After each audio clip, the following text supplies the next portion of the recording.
خوا سبحانه وتعالى وصفي پێغەمبەرەکەیەکا بەوە و پێغەمبەریش صلی الله عليه وسلم جیلی سەحابەی وا پەروەردە کردووە و ئیشیش زۆرە کرێ ئەو بابەتە لە نێو مسلمانانە کاڵ ببێتەوە یا نەمێنێ ئەویش بابەتی ڕەوژجوانیە ڕەوژجوانی الأخلاق کە پێغەمبەر صلی الله عليه وسلم زۆر اهتیمامی پێدا و خوای گەورە سبحانه وتعالى لە ڕێگەی پێغەمبەرەوە ئاشنامانەکە یا فێرمانەکە پەروەردەمانەکە بە ڕەوشتە جوانەکان ئەخلاقیش هەمومان نەزانین جەمعەکەی خولوق یعنی ڕەوشتە بەرزەکان و خوا سبحانه وتعالى پێناسەیەم پێغەمبەر عەزیزەیەکە و ئینەکە لەعەلا خولوق عەظیم پێناسەیەم پێغەمبەرەیەکە بە تاکید و لامی تاکید و بە گەورەیی بەوەی کە ئەی پێغەمبەر تۆ خاوەنی هەموو ڕەوشتە بەرزەکانی خولوق نافەرمێ ئەخلاقە فەرمێ خولوق یعنی هەچی ڕەوشتی بەرز هەیە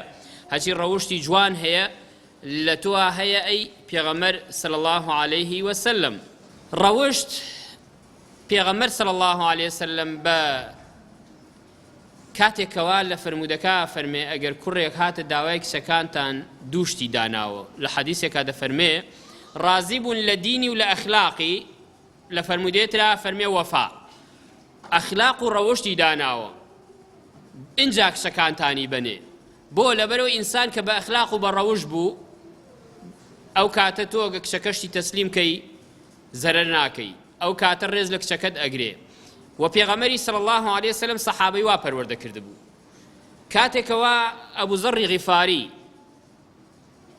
ڕاوێژەکە لەگەڵ سەحابەکانە قسەیەکەن باسێکەکەن ڕەخنەوشتە گرن بەڵام کەس ڕەخنەی لێ نەبوو بیلالی حەبەشی لێوێ بوو ڕەخنەیەکی لێگە وتی ئەمە وا نابێ باوا بێ وتی بیلال تۆ قسە ڕەخنە ئەمانە ڕەخنەیان نەگرتووە لە قسەی من تۆ ڕەخنەیەگری یەبنە سەودا کوڕی ئافرەتە ڕەشەکە بەو معنە ئیتر هەر هیچی تر نەتادیدی کرد نەقسەی پێ و بەس ئەم کەلیمەیە سەحابەی پێغەمبەری خوا وا فێر ببوون یعنی بە ئەخلاق و ڕەوشت نەیان کرد بە هەڵا و فەرتەنێ دروستکە هیچی نەو ڕۆی بۆ لای پێغەمبەری خوا وتێ پێغەمبەری خوا براکەم قسەی پێوتوم براکەم عەزێتی داوم هەرەوەندە چی پێوتوی ئەم کەلیمەی پێوتوم ئەبوو زەڕی غیفاری باڵنەکە پێغەمبەری خوا تووڕە نابێ لێی ئەڵێ ئەبوو زەڕ قسەیەکی وات کردووە بەرامبەر بە بیلال یەکسەر ئەڵێ بەڵێ پێغەمبەری خوا کردوومە و پەشیمانم هەڵەیەکم کردووە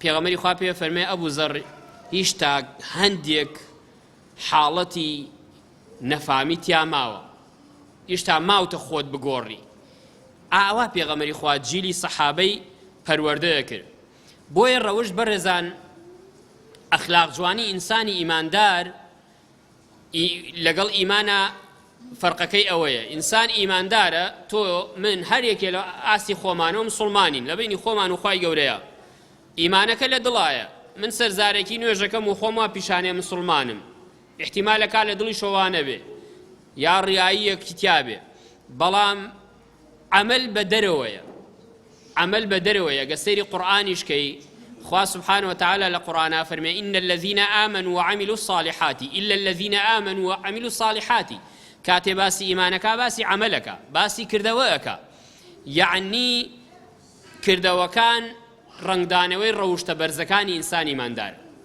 خلقش لروشت برزكاني منو تو فيري دين وإسلام ناسي كسي كوا روشتي وايا دروكا لنيو كوملغادا بازرگانك غشكا دوکاندارێکە خیانەتەکە لە پێوان و شایان و کیلۆیە یا هەر کەسێکی تر ئەم خەڵکە لەوەوە ئەیناسێ ئەڵێ بەخوا فڵانە کەس ڕەوشتی وایە ئەی ئەگە کەسێ ڕازگۆ بێ کەسێ دەستپاک بێ کەسێ ئەمیندار بێ کەسێکەوە پاک بێ ئەو کاتە خەڵک چی ئەڵێ خەڵک ئەڵێ بەخوا فڵانە کەسێکی زۆر مسڵمانی ڕەوش بەرزە کە کاتێ باسی ئافرەتێکی ئەڵێ بەخوا ئافرەتێکی زۆر بە ئەخلاق و ڕەوشتە یعنی ئافرەتێکی هەم بە هەموو معناکانیەوە بە ڕەوشت و ئەخلاق بەرزە هەم بە ویقارە بە سەکینەتە و ڕێز و حورمەتی لێبارێ بە شەرمە ئەو هەموو سیفەتە جوانە کاتێکە ئەڵێ فڵانە کەس بە ئەخلاقە ئەوەیە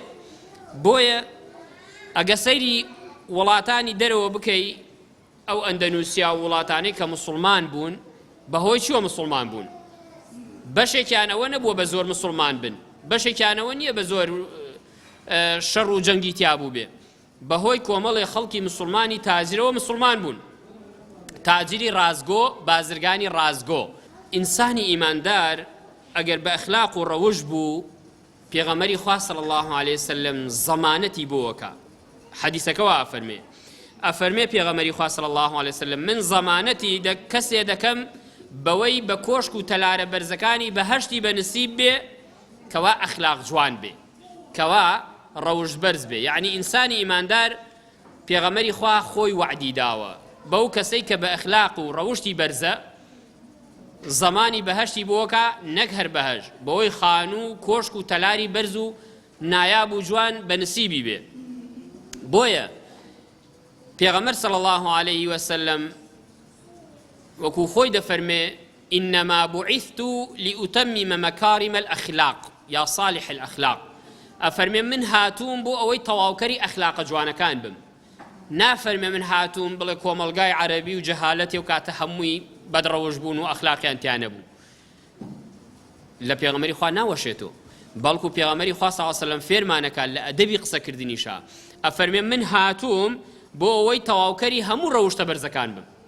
ئەو ئەخلاقانەی کە ماوێت یەها کەسێکەوە ڕەوشتێکی جوانی هەیە بەڵام لە شوێنەتە خەلەلی هەیە. پێغەمبەری خوا هاتووە تەکمیلەی کە ئینسان دروست بکە، یعنی بە معنای ئەوەی ئینسانێکی ساغ بێ، پیاوێکی چاک بێ، ئافرەتێکی دیندار بێ. بۆیە وەکو دەفەرمێ پێغەمبەری خوا صلی الله عليه وسلم لم يكن رسول الله صلى الله عليه وسلم سبابا ولا فحاشا ولا لعانا. هیچ کاتێ پێغەمبەری خوا دەمی زمانی بە جوێن ڕانەهاتووە، قسەی خراپی نەوتۆ و لعنەتکەریش نەبوو. ئەمە یەکێکە لە ڕەوشتە بەرزەکان کە ئێمە فێرەکە. بۆیە کاتی عەزێتی پێغەمبەر دەدەن صلی الله عليه وسلم لە شاری مەکەیە، کۆمەڵی سەحابەی کەمی لە دەورایە عەزێتی زۆرە دەن، ئەڵەنێ پێغەمبەری خوا بۆ لعنەتیان لێ ناکەی؟ لعنەت چییە؟ ئەوەیە تۆ لعنەت لە کەسێک بکەی بڵێ لعنەتی خوا لێبێ، یعنی تۆ بێبەشی لە ڕەحمی خوا. ئەم وشەیشە دروست نییە بۆ مسلمان بیڵێ بە تاکە بڵێ لعنەتی خوا لە فڵانەکە. زۆر جار ئێمە ئەیڵێنا مناڵێکمان تووڕەیە بین لە کەسێڵە بە لعنەتی خواکەوی. نا، ئەمە ئەخلاقی مسلمان نییە. پێغەمبەر وامان فێرەکە؟ نا، پێغەمبەری خوا صلی الله عليه وسلم سەحابەکان وتیانەی پێغەمبەری خوا بۆ لعنەتیان لێ ناکەی؟ یعنی قسەیان پێ ناڵێی؟ پێغەمبەر بڵێ چی؟ ئەفەرمێ من نەهاتووم لعنەتکەر بم، من نهاتووم خەڵک لە ڕەحمەتی خوا دوور خەمەوە. بۆچی هاتووم؟ ئینی ئوبعەث ڕەحمەة، من هاتووم ڕەحمەت بم، هاتووم ڕەحمەت بم بۆ خەڵک، ڕێنیشاندەر بم بۆ خەڵک فێری ئەخلاقی جوان کەم، نەک خەڵک فێری زمانی خراپ کەم. ئەوە بەشێکە لە ئەخلاقی پێغەمبەری خوا صلی الله عليه وسلم. خوا سبحانه وتعالى ئەو کەسانەی خۆشەوێت کە ڕەوش بەرزن، کە بە ئەخلاقن، کە ڕەوشتیان جوانە، وەڕقیشی لەو کەسانەیە کە ڕەوشتی ناپەسەندیان هەیە. بۆیە ئینسانی ئیماندار ئێمە ئەگە بمانەوێ عیبادەتێکی کەممان هەبێ بە ڕەوشت و ئاکاری جوان، ئەگەین بەو عیبادەتە گەورانە، هەم عیبادەتی شەو نوێژ، هەم عیبادەتی ڕۆژوو کە هەردووکیان ئەجری تایبەتیان هەیە لای خوای گەورە. پێغەمبەرمانە فەرمێ صلی الله عليه وسلم إن المؤمن ليدرك بحسن خلقه درجة الصائم القائم. ئیماندار، ئافرەتی ئیماندار یا پیاوی ئیماندار بەو ڕەوش جوانەی کە هەیەتی ئەگاتە دەرەجەی ئەوەی کەوا ڕۆژ تا ئێوارە بە ڕۆژوو بێ و شەویش تا بەیانی شەو نوێژ بکە. یعنی کەسێکەوە بە ڕۆژ تا ئێوارە بە ڕۆژوو بێ و شەوەکەشی تا بەیانی شەو نوێژ بکات، چەنێ ئەجری دەسەکەوێ؟ بەو ڕەوش جوانی ڕەوش بەرزێ ئینسان ئەوەندە ئەجری دەسەکەوێ. ئەوە خاڵە. خاڵێکی تر پێغەمبەری خوا فەرمێ صلی الله عليه وسلم خوای گەورە هیچ شتێکی نەیەوە بە ئینسان بەقەی ئەخلاق جوانی جوان بێ بەلایەن بۆ ئینسان و بۆ مرۆڤ. بۆیە پێغەمبەری خوا صلی الله عليه وسلم دایم کە سەیری ئاوێنەیە کە سنەتە ئەو دوعایە بکەین، دوعایەوە بکەین خوای گیان کەوا چۆن ئێمەت بەم جسمە جوانە دروست کردووە ئاوا ئەخلاقشمان جوان کە. ئەمە پێغەمبەرە فەرمێ صلی الله عليه وسلم دوعاکە و داواکە لە خوایە چۆن جسمت بە جوانی دروست کردووم ئەخلاقیشم جوان کە. دەی بۆ من و تۆ ئەولاترەوە دوعا بکەین. بۆیە ئینسانی ئیماندار لە ڕۆژی قیامەتە حەسەناتی زیاترە بەهۆی ئەخلاق جوانیەوە. ما من شيء أثقل في ميزان المؤمن يوم القيامة من خلق حسن.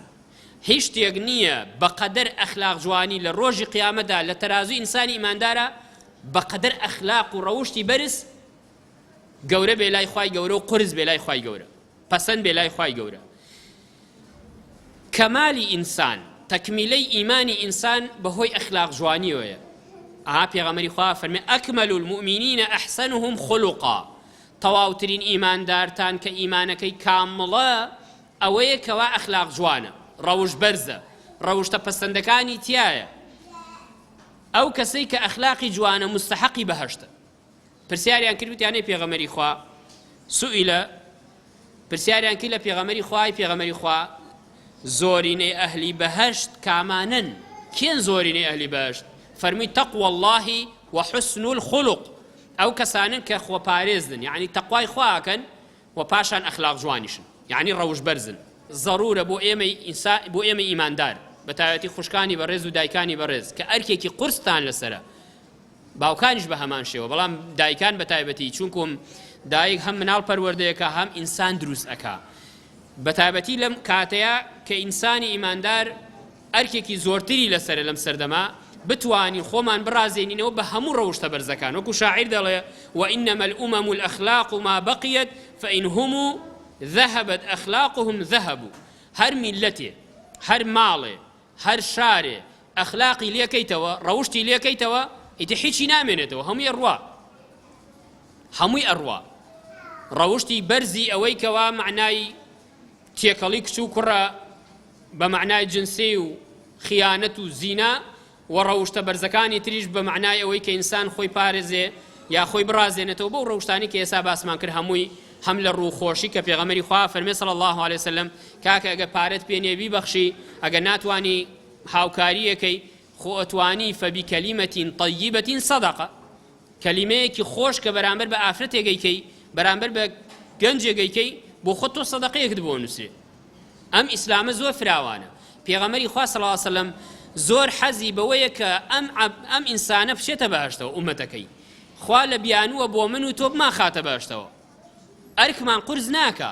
هەرە فەرمێت تۆ کەلیمەیەکی خۆش بڵێ بەرامبەر بە دایکت، بەرامبەر بە دراوسێکت، بەرامبەر بە خوشکەکەت، بۆ خۆی چاکت بۆ نووسێ.